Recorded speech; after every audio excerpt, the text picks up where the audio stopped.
Yes, welcome back to How Did I Get Here? This is, of course, the show where we ask people, well, how did you get here? And it's another interesting episode today because the person I'm talking to, well, they're still very young, but they're doing some pretty incredible things. Abbie Kelly is my guest. Now, she is the founder of the Rainbow Shoelace Project, and I'll let her explain that in just a moment. She started it at just 12 years old. Abbie joins me today. Abbie, hello, thank you for joining me. Hi, thank you for having me. So, first off, like in your own words, what is the Rainbow Shoelace Project? So the Rainbow Shoelace Project is something that I started in March of 2022 when I was just starting year 7. So I was obviously very fresh out of primary school. Like I was very scared to start this big new place. And I just felt really alone. I identify as queer and I just... like high school just felt so daunting and I felt so isolated from everyone else. So I had these little rainbow beads on my shoelaces, which I had had for a while prior to starting the Rainbow Shoelace Project, but I ended up taking them off before starting high school because it was my small way of showing who I was, and I didn't want to show who I was because I was so scared of, you know, being bullied or the homophobia I might experience. And, you know, it took me a while, but I then learned that I was definitely not the only one feeling this way. Like I had friends and peers feeling that way. So I thought, why not start something that's so discreet but can help people so much? You know, the Rainbow Shoelace Project, you said it came out of a place of, you know, wanting to show who you are and not wanting to, you know, bow down to bullies. Is that something you've seen a lot with people you've interacted with through the Rainbow Shoelace Project? Definitely. It has helped people so much more than I thought it would. You know, I want to tell this quick story that I love telling people. So there was a doctor and he had beads on his shoelaces and he had a patient come in. He was about 50 years old and he looked down and saw the beads on the doctor's shoelaces and he was like, oh, what do those mean? So then the doctor explained what the Rainbow Shoelace Project is. And this 50-year-old man who had never come out to anyone in his life after hearing about how this doctor was a supportive person, came out as gay to this doctor. Wow. That's really telling, yeah. I know, it's really powerful. And our motto, how the project ties it together is you normally see rainbows when you're looking up in the sky, and when you're experiencing homophobia and bullying, you tend to look down and hide yourself in the world, but just by coming across someone with these rainbow beads on their shoelaces, it can completely change your way that you view yourself and you view your own sexuality, and it can make you feel so much more comfortable being who you are. Now, Abbie, you're joining us today from Broken Hill, all the way in rural New South Wales. Growing up as a queer teen in a regional town like Broken Hill, you know, what's that experience been like for you?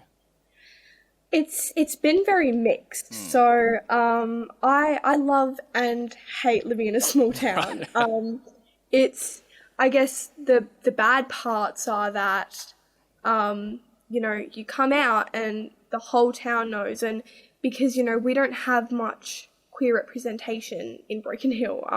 We've got the Broken Hill Festival, which happens in about September each year, and that's just celebrating Priscilla, Queen of the Desert. That's amazing. That's brilliant. But other than that, we do not have any form of queer representation in this town. And I think that especially young kids who are my age have not been exposed to LGBTQ+, and that means that they're confused and can often turn that confusion into homophobia.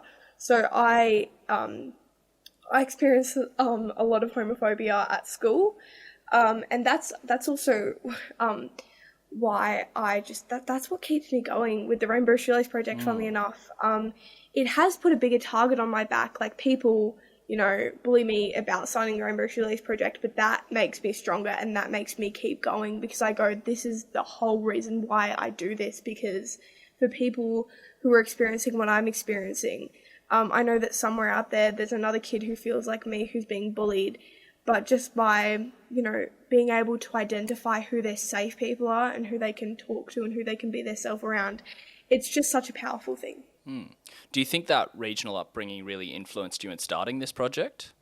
Oh, 100%, because, you know, no one was doing anything about, you know, these LGBTQ+ kids feeling alone. So I thought, if no one else is going to do it, I may as well do it. Absolutely. Now, this isn't your first outing helping out the community. You know, you've volunteered in so many different organisations. You know, I'll list a few that I've got here. Clean Up Australia Day, Land Care, National Tree Planting Day. You've raised money for Variety. You've even cut your hair to be made into a wig before. You know, what got you so involved in volunteering and community support?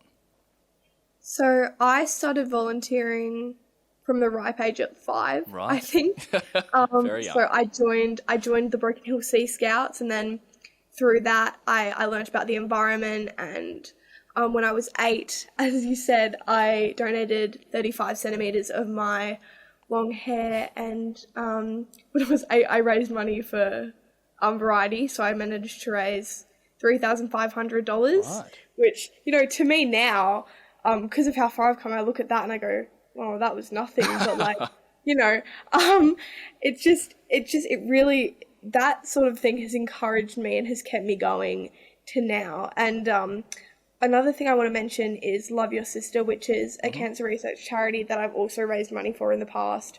So it was started by Samuel Johnson, and he lost his sister Connie to breast cancer. And Love Your Sister is a $15 million strong charity. And yeah, when I was 12, so I think it was in 2021 that we did Crazy Sock Day. But I raised $20,000 for Love Your Sister then. So, you know, I did lots of stuff to do with cancer research. And then obviously last year I started with my LGBTQ plus advocacy and, you know, fundraising. So that I will say that, like, I just feel like I'm able to help people like me, but also show who I am now. Like, I have come to terms with who I am so much more now that, like, it's basically my job to, you know, show people who I am, and to, you know, advocate for others like me. So yeah, I honestly couldn't picture myself doing anything else. You know, you mentioned, you know, that opportunity for identity there, and what good it's done for you. You know, personally, we always talk about how volunteering is so good for the soul and stuff. Have you seen that? Have you felt that? Oh, 100%. Like, obviously, you don't just volunteer for yourself, but, you know, the benefits that it has on you and how absolutely incredible it makes you feel it's just such a beautiful thing. You know, getting to see, you know, the whole time that I've been volunteering, getting to see the smiles that I can put on people's faces and getting to see how much I can help others just by, you know, volunteering time out of my day to, you know, make such a huge impact on someone else. It's just, yeah, it's absolutely incredible. So, you know, you mentioned there, of course, volunteering's not done for yourself and it's not done for recognition either.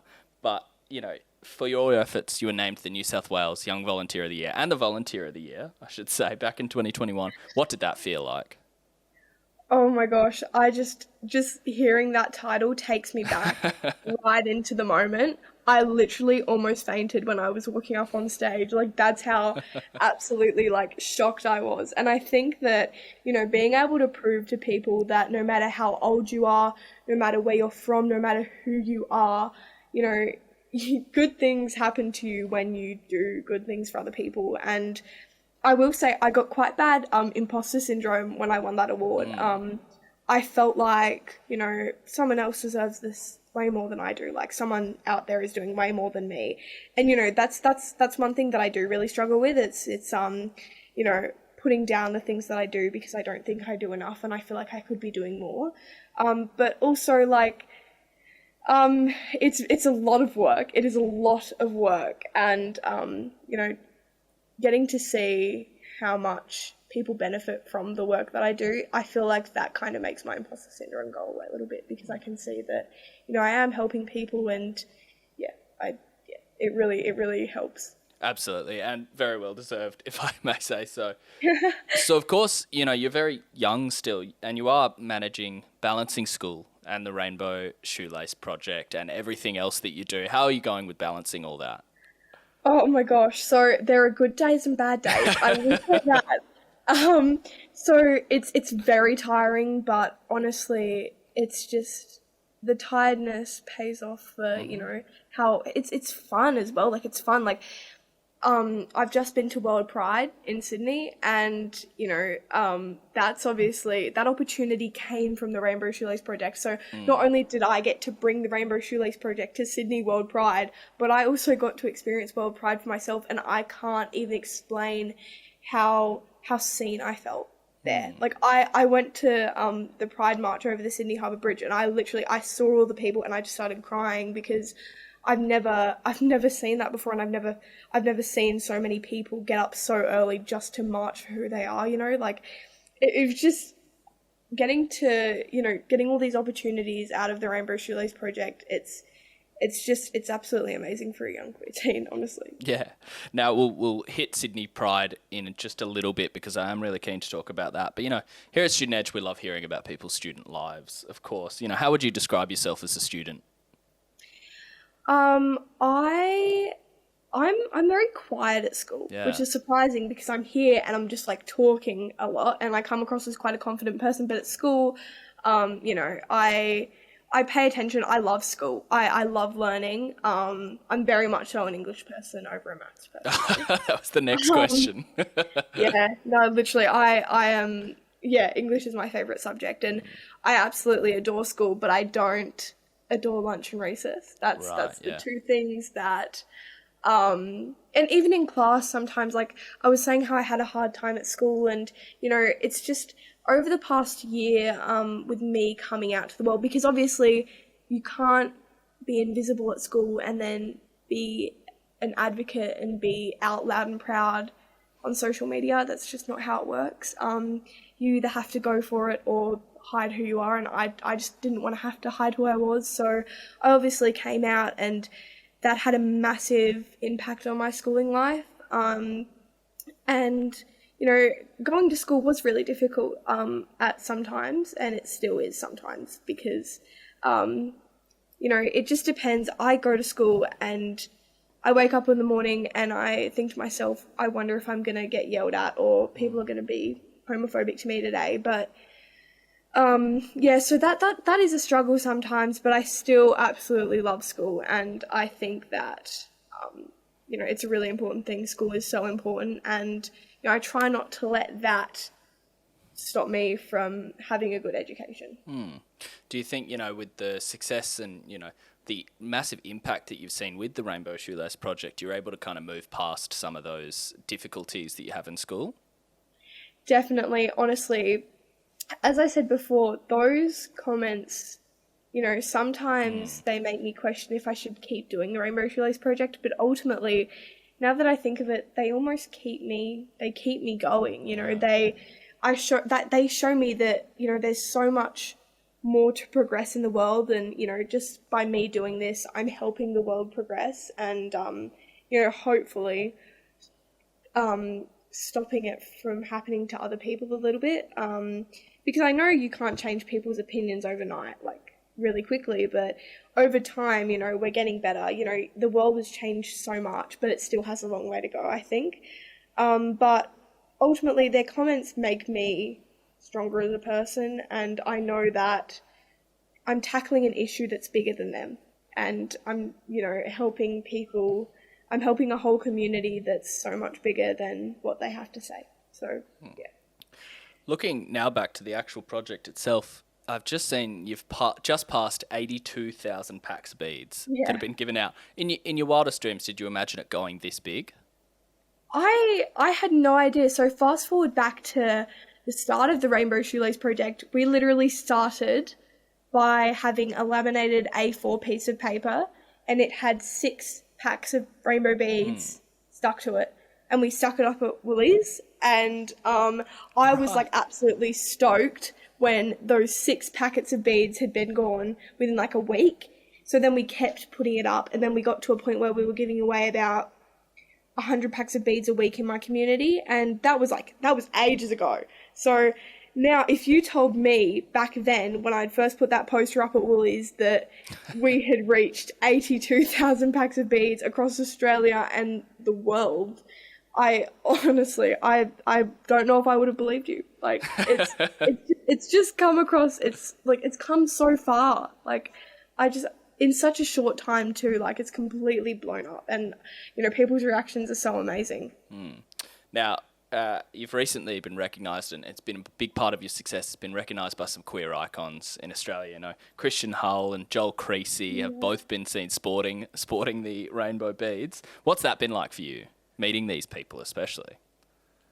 Like, I have been fans of both those people for a very long time, way before I started this project.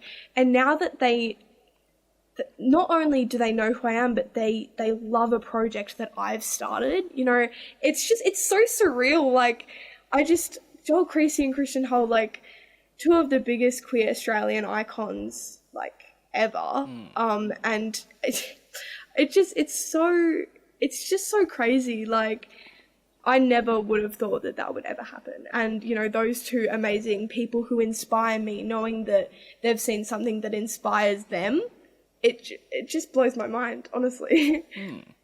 Now, of course, we can't forget about Sydney World Pride. We just finished over the weekend. You just got back to Broken Hill yesterday, I think. Yeah, we did. But you got to be there for it. You weren't always going to go. But a friend of the show, Lucas from Glossy Boys, he had something to do with it. Can you tell us this story? So, I'm just going to fast forward back to how me and Lucas met. So, we actually both met through Christian Hull. He both shouted out our projects, or his business and my project, at about the same time. And I saw Lucas on Christian Hull's social media, and I was like, he is absolutely amazing. Like, not only is it another 13-year-old who is an entrepreneur, but also he's absolutely brilliant. Like, I really want to connect with him. So I just sent him a DM on Instagram, and he DM'd me back, and then we got talking, and our mums became such good friends. Like, they talk all the time, and his mum really helps my mum out with, like, business and stuff like that. So yeah, we became really close. And we went to my mum texted Lucas's mum saying, look, we can't get a sponsor for World Pride.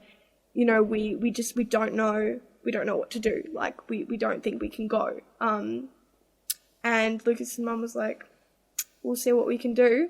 And they posted us on their LinkedIn, and we got flights, and we also got a sponsor that gave us $5,000 for beads and accommodation and stuff like that, which, I remember when Lucas told me, I'm so grateful for Lucas and his mum. They're two of the most amazing human beings that I've ever met in my life, and obviously we wouldn't have even gone to World Pride if it weren't for them. So, thanks to Lucas and his mum. Yeah.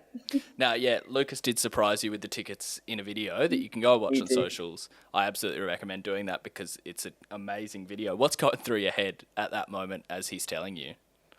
As I said in the video, my brain was just buzzing. Like, I wasn't expecting him to say that. I wasn't expecting that at all. At that point in time, I just thought that I just accepted the fact that we probably weren't going to Sydney, and obviously I was very disappointed, but there was still that little bit of hope in me. And when Lucas told me, my world just exploded in the best way possible. Like, my brain as I said, I just felt so grateful that we know them. Like, and obviously, as I've said this before, but I'm just a Broken Hill kid, and like, I have never really gotten to experience something like World Pride before. So, when I found out that I was going, I was just like, this is going to be the best experience of my life. Of course. So I was so excited. Now, it's your first Pride, you're still a young person. World Pride in Sydney was a major event. What was the atmosphere like for you?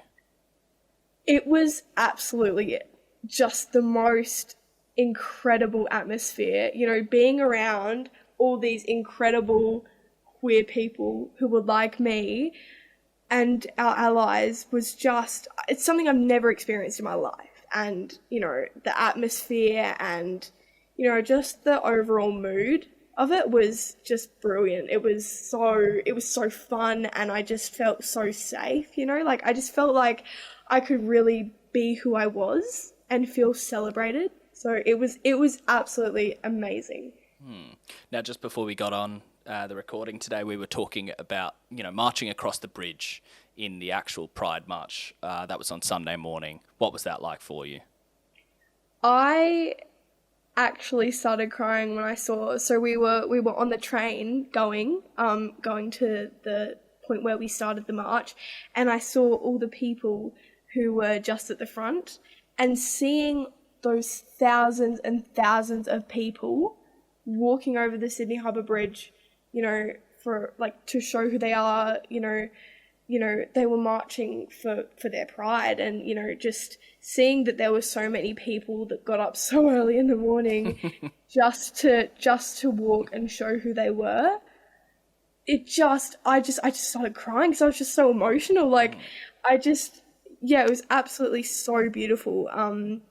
And getting to actually walk over the Harbour Bridge, it was very exhausting. It was 4Ks. It was a 4K walk, but it was so worth it. It was so incredible, and it was the second time in history that the Sydney Harbour Bridge has been closed for a walk. So we were making history, and there were 50,000 people there. So that's just incredible. That's a crazy number. So 50,000 other people there, and you had the beads with you. What kind of reaction did you get from all of the other Pride goers to the Rainbow Shoelace project? So we didn't give out beads at the Pride March, but we had given out beads in Oxford Street. So we gave out beads the day before the march and the day of the march. We were very tired afterwards. I can imagine. But we gave away a couple of thousand packs of beads, and just, people would walk past and look at me and go, what is this? It's just beads. And then I'd explain the story to them, and they'd go, that's crazy. That's such a beautiful message. And you know what was the most insane thing, I think, of the whole thing, was that there were people coming up to me and going, "Are you Abbie from the Rainbow Shoelace Project?" And I was like, "You know who I am?" They'd see me, and lots of people asked while we were doing the march, they'd look over at me and they'd go, "I think that's Abbie from the Rainbow Shoelace Project." And they'd come up to me, and I'm like, "Guys, this is insane. I can't believe that you know who I am." And there were also lots of young kids who were in primary school who came up to me and were asking for my photo because they had seen me on BTN, which is something that they it's like every Friday they normally watch it in class. So yeah, it was crazy because I had all these little kids come up to me and they knew who I was. So that was amazing, and I feel so grateful that people even take the time to say hi to me because they know who I am. I can absolutely imagine. Now you're back in Broken Hill now. What's next for the Rainbow Shoe Project? Oh, that's the thing. That's Shoelace what Mum and I were right after World Pride finished. We were like, what now? What are we going to do now? What is our goal? So I think our goal now is to get at least one person in each primary school or high school in Australia wearing beads. We want to get as many packs of beads out to schools as we possibly can. And I think Mum wants to get more corporate sponsors, just because the Rainbow Shoelace Project is entirely self-funded by my mum. It's very expensive. So I think that, our next goal is to get the word out to schools more and also get a sponsor. So, yeah, I think that that's our two goals. We'll probably find some more goals in the future, but as of now, we're just still trying to figure it out completely. Well, sponsors, if you are listening, I urge you to jump on board. I won't keep you for too much longer, Abbie, but just a final couple reflection questions we do ask everyone here on the show. We often ask people to reflect on their journey so far. You're only a few years in, but is there any important lessons you've learned or anything that you might change? Honestly, I just wish that, I'm so confident in who I am now, and I just wish that I could tell my literally year ago self to not be so afraid. Because, living in a world where you can't be who you are and you can't show who you are and you have to hide yourself, it was absolutely it was so horrible to have to go through that. But now that I've started this project and I have so many beautiful people supporting me, I just know that I can be who I am, and I don't have to hide anymore. So I just wish that, throughout my journey, I could just go back in time and tell myself to just open up faster. Like, I wish that I could just tell myself to not be afraid to open up. And also, I just think that, if I could, like, at the start of the Rainbow Shoelace project, I was so scared because I was like, this is not going to go anywhere. Like, all this work is going to mean nothing to anyone. Like, I don't even think that, this is going to change one person's life, but, it has. And that's what I've learned, actions speak louder than words, and, such a small action can completely change someone's life. So, yeah, that's what I've learned. And then, you've answered this a bit already, but something we ask everyone here on the show is their advice for their teenage self. Now, you are your teenage self. I am my teenage self, yeah. Instead, what I'll ask is, what advice you might have for young people like yourself. I think,